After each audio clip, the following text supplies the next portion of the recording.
현지 시각 5일 트럼프 대통령은 백악관에서 열린 행사에서 한국 화물선이 호르무즈 해협에서 단독으로 움직이다가 이란의 공격을 당했다고 밝혔습니다. 트럼프 대통령은 한국이 호르무즈 해협에서 43%의 석유를 조달한다고 하다가 그들의 선박이 공격당했다며 그들은 선박에 대열에 없었고 혼자 행동하기로 한 것이라고 했습니다. 이어 그들의 선박은 어제 박살이 났다면서 하지만 미국이 보호하던 선박들은 공격당하지 않았다고 덧붙였습니다. 트럼프 대통령은 전날 트루스 소셜을 통해 이란은 해방 프로젝트 작전과 관련한 선박 이동 문제와 관련해 한국의 화물선 등 무관한 국가들을 향해 몇 차례 발표했다며 한국도 이 작전에 합류할 때가 된 것 같다고 밝힌 바 있습니다. 또 그들은 현명한 선택을 해야 한다며 왜냐하면 우리가 직접 들어가서 사람들을 죽이고 싶지 않기 때문이라고 밝혔습니다. 특히 이란의 군사 능력이 크게 타격을 입은 점을 강조하면서 그들은 한국의 백기를 흔들어야 한다고 강조했는데 지상군 투입을 비롯한 군사행동 확대 가능성을 거론하며 이란의 종전 합의를 거듭 압박한 것으로 보입니다. 트럼프 대통령은 이란은 합의하길 원한다라고도 밝혔는데 이 과정에서 이란이 전쟁에서 이길 가능성이 없다면서 이란전을 작은 전투라고 부르기도 했습니다. 현지 시각 3일 트럼프 대통령은 트루스 소셜을 통해 중동 분쟁에 전혀 관여하지 않은 국가들이 미국의 호르무즈 해협에 갇힌 자국 선박들을 풀어줄 수 있는지 문의했다며 우리는 이들 국가의 선박들이 안전하게 해협을 빠져나갈 수 있도록 지원해 자유로운 사업을 진행하도록 하겠다고 약속했다고 밝혔습니다. 트럼프 대통령은 호르무즈 해협 항로를 확보하기 위한 이번 임무를 프로젝트 프리덤으로 명명하고 중동 시간 기준 월요일 아침부터 시작될 예정이라고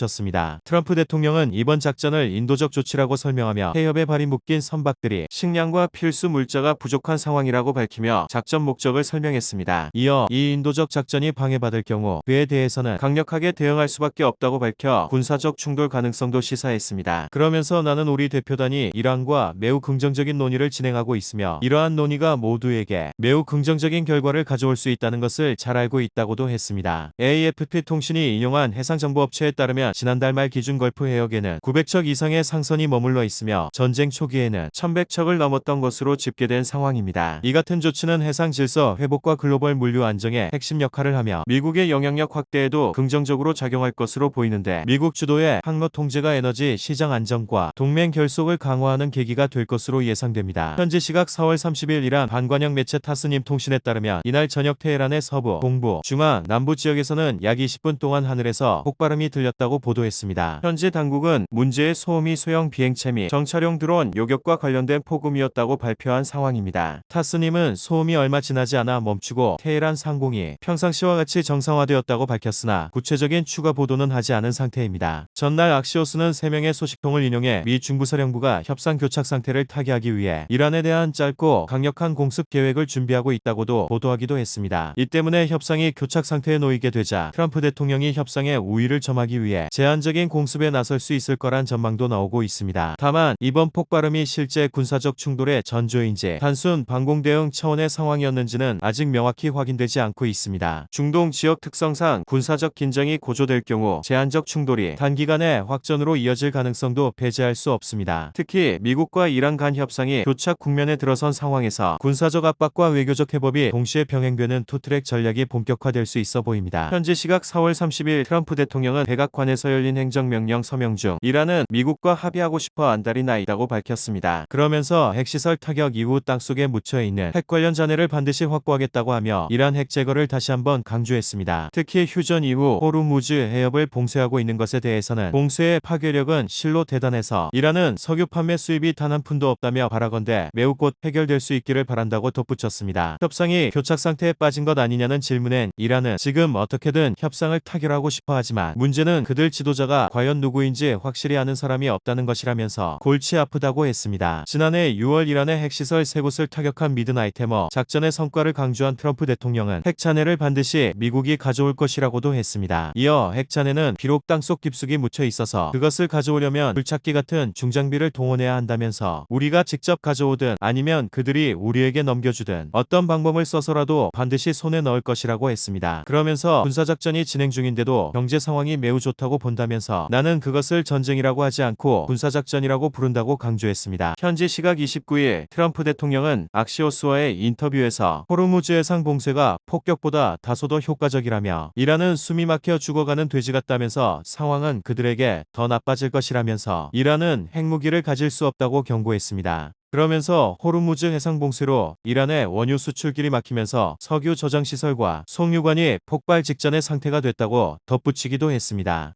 악시오스는 3명의 소식통을 인용해 미 중부사령부가 협상 교착 상태를 타개하기 위해 이란에 대한 짧고 강력한 공습 계획을 준비하고 있다고도 보도하기도 했습니다. 소식통은 트럼프 대통령이 현재 봉쇄 유지를 주요 협상 수단으로 보고 있으나 이란이 여전히 굴복하지 않을 경우 군사 행동을 고려할 방침이라고 전했습니다. 이 같은 발언은 단순한 수사적 압박을 넘어 실제 군사 옵션을 병행하는 전략이 될 수도 있습니다. 특히 호르무즈 해협 봉쇄가 장기화될 경우 글로벌 원유 공급망 전반에 충격이 불가피한 만큼 국제 유가 변동성과 금융시장 불안도 동시에 확대될 가능성도 있습니다. 미국이 해상 통제권을 지렛대로 삼아 협상 우위를 확보하려는 의도가 분명하지만 이란이 강경 대응에 나설 경우 국지전이 전면 충돌로 확산될 수 있다는 점이 이번 사태의 분수령이 될 전망입니다. 현지 시각 28일 트럼프 대통령은 트루스 소셜을 통해 이란이 방금 우리에게 그들이 붕괴 상태에 처해 있다고 알려왔다고 밝혔습니다. 그러면서 그들은 해결을 시도하면서 우리가 가능한 한 빨리 호르무즈 해협을 개방할 것을 원하고 있다고 강조했습니다.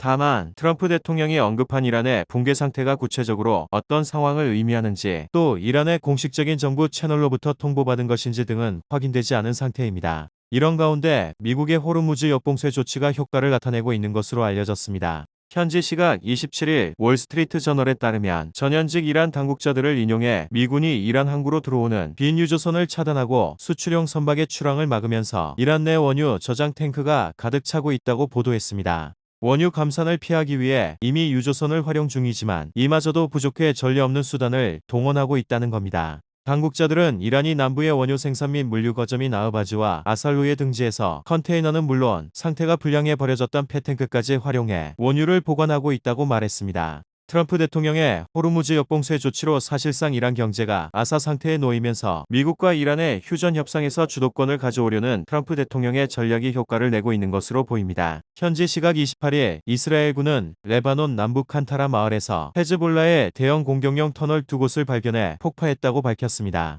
이스라엘은 해당 터널이 이란의 직접적인 지도로 건설됐다고 했습니다. 이번 작전에는 450톤의 폭발물이 동원된 것으로 알려졌습니다. 터널은 약 10년에 걸쳐 지하 약 25m 깊이에 구축됐으며 이란 정권의 자금 지원 아래 헤즈볼라의 갈릴리 점령 계획의 목적으로 건설된 것으로 전해졌습니다. 두 터널은 서로 인접해 있으나 연결되어 있지는 않으며 총 길이는 약 2km에 달하며 이스라엘이 지금까지 레바논 남부에서 발견한 지하 시설 가운데 가장 긴 규모입니다. 이스라엘군은 이 시설들이 2024년 전투 당시 라브 알팔라신과 마이스 알자발 지역에서 확인된 지하 터널망의 일부라고 했습니다. 이스라엘군은 헤즈볼라가 지하 땅굴에 수백 명의 군을 집결시킨 뒤 이스라엘 마을을 공격하기 위한 출격 거점으로 활용하려 했던 것으로 보고 있습니다. 터널 내부에는 요원들의 장기간 체류를 위한 다수의 무기와 생활 장비가 있었고 한 터널에는 2층 침대 여러 개가 놓인 방 10여 개가 갖춰져 있었습니다. 특히 터널에는 이스라엘을 겨냥한 로켓 발사대와 이를 지상으로 쏘아 올릴 수 있는 수직 통로도 있었습니다. 아랍에미리트가 오펙을 비롯한 오펙 플러스를 탈퇴한다고 선언한 건 오펙 체제에 불만을 가져왔던 미국의 승리를 의미한다는 분석이 잇따르고 있습니다.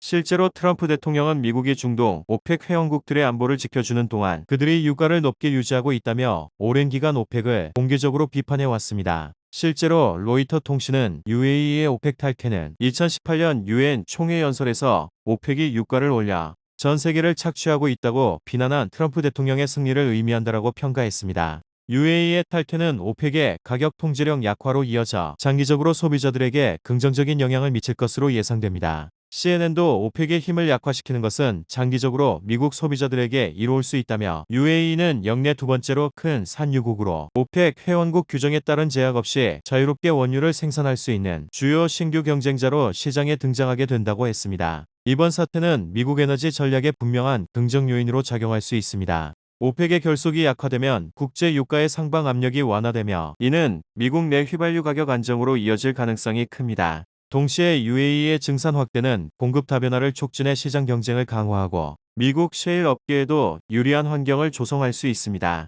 결과적으로 에너지 비용 부담이 낮아지면서 소비와 산업 전반에 긍정적인 파급 효과가 기대됩니다. 현지 시각 27일 마코 루비오 미국 국무장관은 폭스뉴스와의 인터뷰에서 호르무즈 해협은 국제수로라며 이란이 누가 국제수로를 이용할 수 있는지 이용하기 위해 얼마를 내야 하는지 결정하는 체제를 일상화하는 것을 우리는 용납할 수 없다고 했습니다. 루비오 장관은 그 이란인들은 다시 다른 이란인들과 협상해야 하고 무엇에 합의할 수 있을지, 그들이 무엇을 제안할 수 있는지, 어디까지 할 수 있는지, 심지어 누구를 만날지까지도 내부 협의를 거쳐야 한다고도 했습니다. 그러면서 이란이 현재 심각한 경제난과 군사시설 파괴로 어려운 상황에 놓여 있기 때문에 미국과의 합의 도출에 진지하다고 강조했습니다. 앞서 악시오스는 이란이 호르무즈 해협을 우선 개방하고 종전을 선언한 뒤 추후 핵협상을 이어가자는 제안을 중재국을 통해 미국에 전달했다고 보도한 바 있습니다. 이란과의 종전 비핵화 합의가 불발될 경우 미국의 이후 조치에 대해선 대통령이 결정할 문제라면서도 현재 이란에 가해지는 제재 수준이 매우 강력하다는 점을 언급하고 싶다고 밝혔습니다. 이어 이란에 가해지는 압박이 상당히 크고 그 압박을 더 강화할 여지도 있다고 본다고 말하며 추가 군사작전 움직임에 관한 가능성도 열어뒀습니다. 현재 중동에는 미 해군 항공모함이 3척이 집결해 있어 전운이 다시 고조되고 있습니다.